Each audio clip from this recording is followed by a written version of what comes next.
How's it going, everybody? It's Smurf Fanatic here, and tonight I'll be reviewing AEW Forbidden Door 2024. So, without further ado, let's get started. And starting things off on the pre-show, we had Kyle Fletcher versus Serpentico. Why was this added to the kickoff show? I have no idea. Basically this was just a showcase match for Kyle Fletcher, and that was about it. That's all that I need to say. So let's move on. And next up we had a 4-way tag team match as we had the teams of the House of Black versus Tomohiro Ishii and Kyle O'Reilly versus Gabe Kidd and Roderick Strong versus Private Party. Okay, two things about this match. One, why did this match happen? And two, you have all these other teams in New Japan, but yet they weren't in this match. Seriously? Like, for real, like, you have Bishamon, Catch 22, Kevin Knight and Kushida, and freaking Bullet Club War Dogs. Where the fuck were they? I'm sorry, that just really pissed me off with how they weren't on the show. But yeah, anyways, this match was fine. It was fun for what it was, but again, it's just ridiculous. And also, why is Gabe Kidd hanging out with the Undisputed Kingdom? Like, it's just not in Gabe Kidd's character to be hanging out with people other than the Bullet Club. Like, I'm just trying to make sense of this booking. Anyways, like I said, fun match. Let's move on.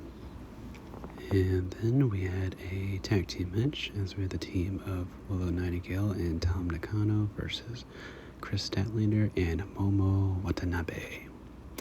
And this match, it was fine. It was good for what it was. Now this match did have some purpose of happening given Willow and Chris's feud. So at least there was some story behind this, I guess, in a way. It was just a fine match, I did expect more out of Tom and Momo in this match. I know that they're really good. I don't watch much Stardom. I want to, but I just haven't seen much of the wrestlers there, and I haven't seen much of either Momo or Tom. So, that was honestly just my only gripe about this match. But it was fine. So once again, let's move on. And up next in the quarterfinal of the Women's Owen Hart tournament, we had Mariah May taking on Saraya, whichever one. I don't know. But this match, I just didn't really care for. I like Mariah May, but when it comes to Saraya, Paige, whatever. That's just how I feel about her, just whatever. That's about it for this match. And for the final match of the kickoff show, thank goodness, we had a 6-man tag match, or a trios match, as we had the team of Yota Tsuji, Titan, and Hiromu Takahashi versus Mystico and the Lucha Bros. And this match was honestly pretty disappointing. Basically just for the fact that I didn't think this was a good showcase for Yota Tsuji, or Titan for that matter.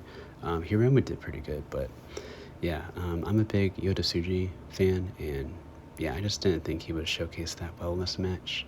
And it wasn't any fault of his own, but these fans didn't get to see what Yota Tsuji is really made of, I should say. That was just a little disappointing. and also, when it comes to Mystico, what's the deal with this guy? Is he Sin Cara, or am I thinking of someone else? I think he is Sin Cara, like the OG Sin Cara. He still sucks. I just don't see how he's like as popular as he is. Granted, I don't watch any Mexican promotions, so maybe I'm missing out on him. But I just don't see what all the hype is behind him, besides him being the OG Sin Cara. I don't know. Anyways, let's move on to the main show. And the opening match for the main card, we had MJF versus Hechicero. I think I'm saying that right. And, I'm with a lot of other people of what they were saying on Twitter or X, in that this was just a match. Yeah, it was just as simple as that. It was just a match. It wasn't bad or anything, but it was just a match.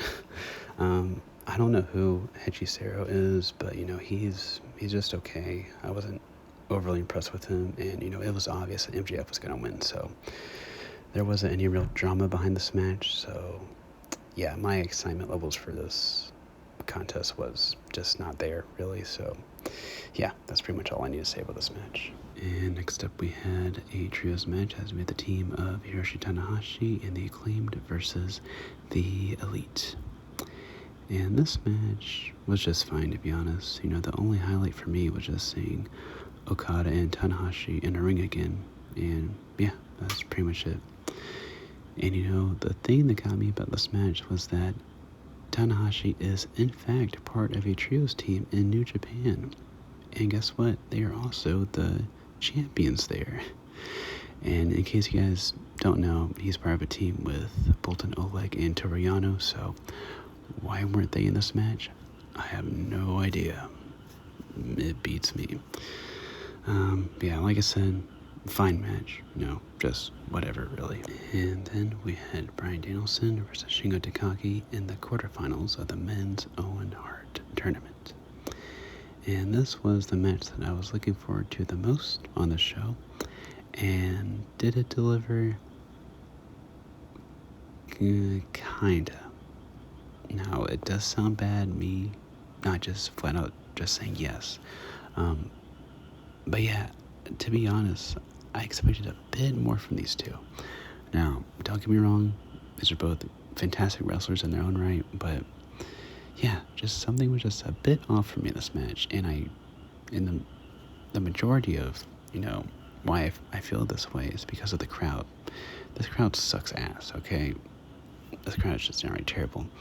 And in this match, they were just very pro Bryan Danielson, which there's nothing wrong with that, but they just really didn't care for Shingo at all in this match. And, even when Shingo did his "My Time Is Coming" taunt, the crowd didn't even care, which was kind of jarring to see. Because, every time he does that in Japan, the crowd always goes nuts for it, and, Shingo always gets cheered there and whatnot.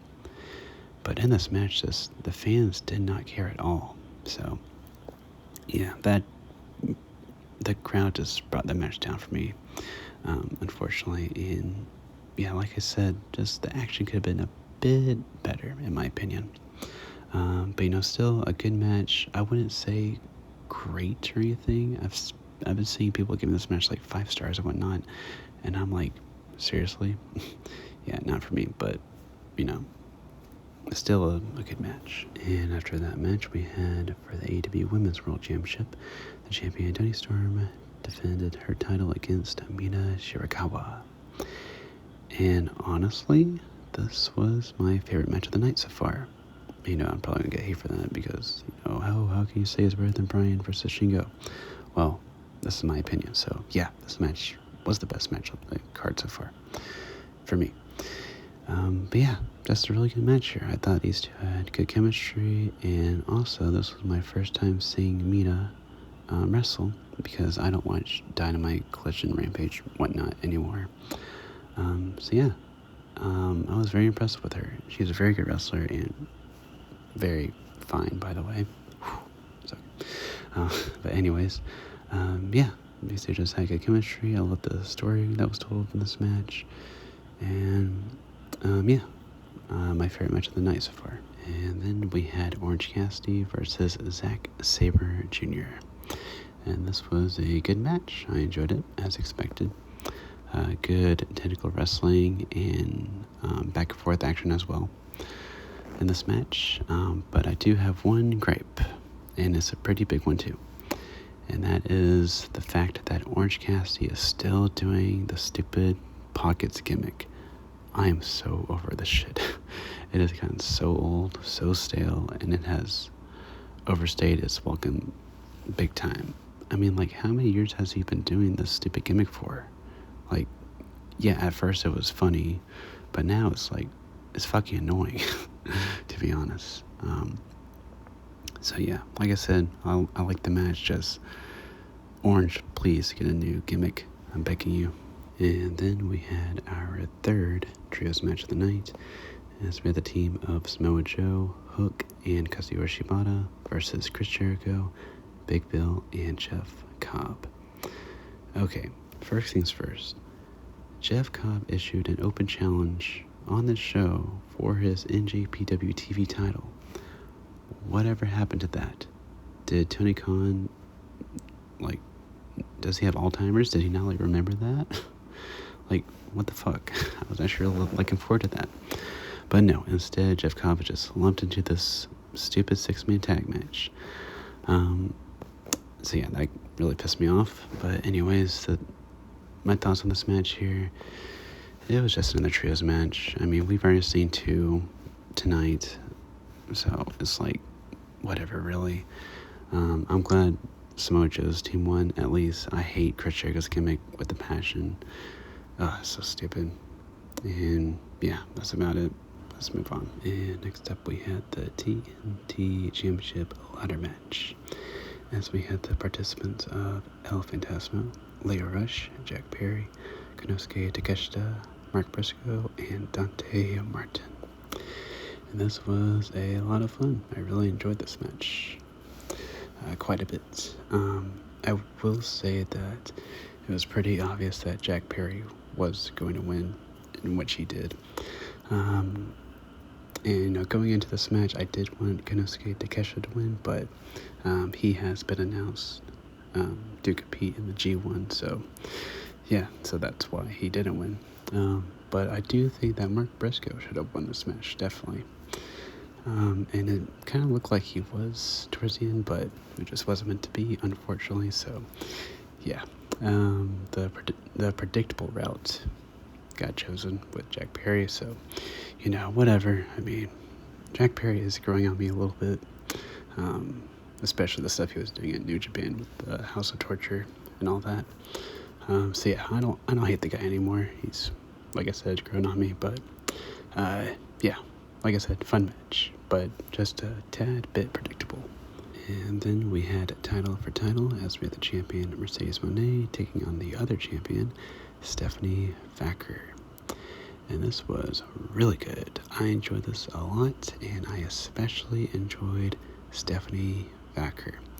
Now, this was my first time ever seeing her wrestle before, and I've actually never heard of her before as well. So this was like my first introduction to her, and she impressed the hell out of me. Wow, is she a damn good wrestler. Just her smoothness in the ring, just in the moves that she was hitting, I was like, wow, damn. And she is very fine too, I should add. But when it came to Mercedes Moné, she did not perform that well in this match at all, really. She botched a lot. Stephanie had to cover for her so many times, and it didn't bring the match that far down for me. I still enjoyed it a whole lot. But yeah, Mercedes Moné, she was just really struggling in this match, and yeah, just her whole like character and like how apparently of like how she has like full creative control behind the scenes. I'm just like, yeah, that doesn't work for me, brother. But anyways, like I said, very good match, and definitely let me know what other Stephanie Vaquer matches I should watch in the comments down below. I did see that she faced Julia before, so I will definitely check that out for sure. And next matchup we had for the IWGP World Heavyweight Championship, we had the champion Jon Moxley defending his title against Tetsuya Washed Naito. Yeah, I will say this about this match. The first half wasn't too bad. It was actually pretty good. But the second half of this match, mainly towards the end, was a mess. And for those who saw this match, know what I'm talking about. And for those who didn't watch this match, Basically, towards the end of the match, Naito went for his Destino finishing move, and when he went to go do it, he didn't do it. Basically, he just stood there and waited and waited and waited and waited and waited and waited and waited and waited. So Jon Moxley just had to start punching him to keep the match going. I'm like, what the fuck? What? Naito, you are so washed, my man. It was embarrassing. And yeah, given, for that reason of like how often Naito botches moves and whatnot, that's why I'm not really the biggest fan of his anymore. This isn't the Naito of like 2016 or 2017. This Naito is just like, yeah, like I said, he's just washed, unfortunately, and it's kind of sad too. So yeah, the match itself, like I said, first half was pretty good. Nothing great or anything, but it was all right. The second half, yeah, just yeah.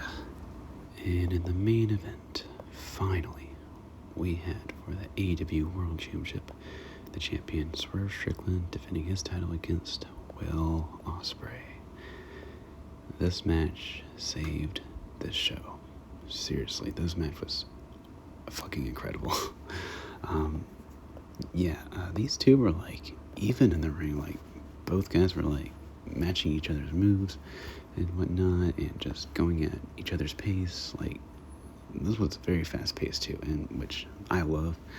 By the way, I love fast paced matches, and they did just that. And this match was, like I said, fucking incredible. Tons of insane spots.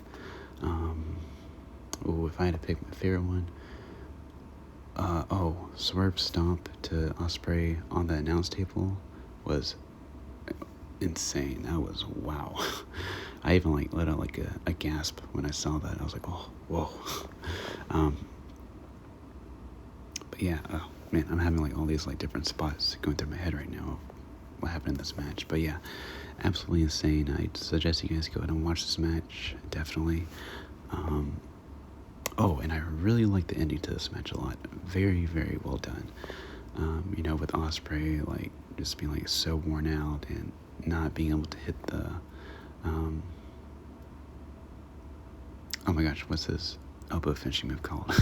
I'm drawing a blank, but yeah, he tried to hit it, but he just couldn't really, and Swerve just like, pat him on the head, then hit the kill shot, 1, 2, 3. Oh, great ending. But yeah, I love this match. It definitely saved the show for me, and I suggest you guys go ahead and watch this match now.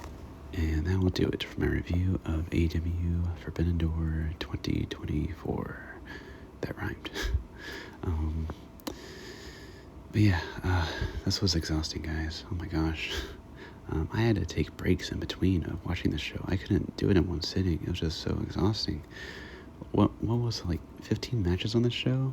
Good lord. Like, no, that's like a WrestleMania type card. No, that's just ridiculous for me. Tony Khan, you gotta chill. Just be like WWE. I love WWE's 5-match or 6-match format that they do on their PLEs nowadays. It's perfect for me. I love it. But yeah, all in all, this show, it was a huge mixed bag and mostly negative, unfortunately. And honestly, I think the novelty has worn off a bit for these AEW and New Japan joint shows, these Forbidden Door shows. Just for the simple fact that AEW has signed a lot of New Japan's biggest stars. Okada, Ospreay, Monet. Well, I don't know if she was technically part of New Japan, but you guys get what I mean. Jay White, another one. Yeah, the list just goes on and on. Moxley. So, yeah. It just doesn't feel as exciting as it once did. And also the booking was just such a mess on the show. Just a lot of stuff just didn't make sense. So yeah, this show really wasn't my favorite of mine, but there were some good stuff on here. I love the main event, as you guys just heard. Me talking about it. I fucking loved it. Great, great, great stuff. Mercedes Moné versus Stephanie Vaquer, excellent. Like that match a lot. Well, mostly Stephanie, but Storm versus Mina was great. And I guess Shingo versus Bryan. I mean, I feel like I'm hating on that match too much, but I just wanted a little bit more from it. And also, the ladder match was good too. So, yeah. And when it came to the rest of the matches, I just didn't really care, to be honest. So, yeah, just a big old mixed bag for me on the show, unfortunately. But yeah, that will do it for my review. So, as always, I hope you guys enjoyed, and let me know in the comments down below. What did you guys think of AEW Forbidden Door 2024? And with all that being said, this has been ASMR Fanatic signing out.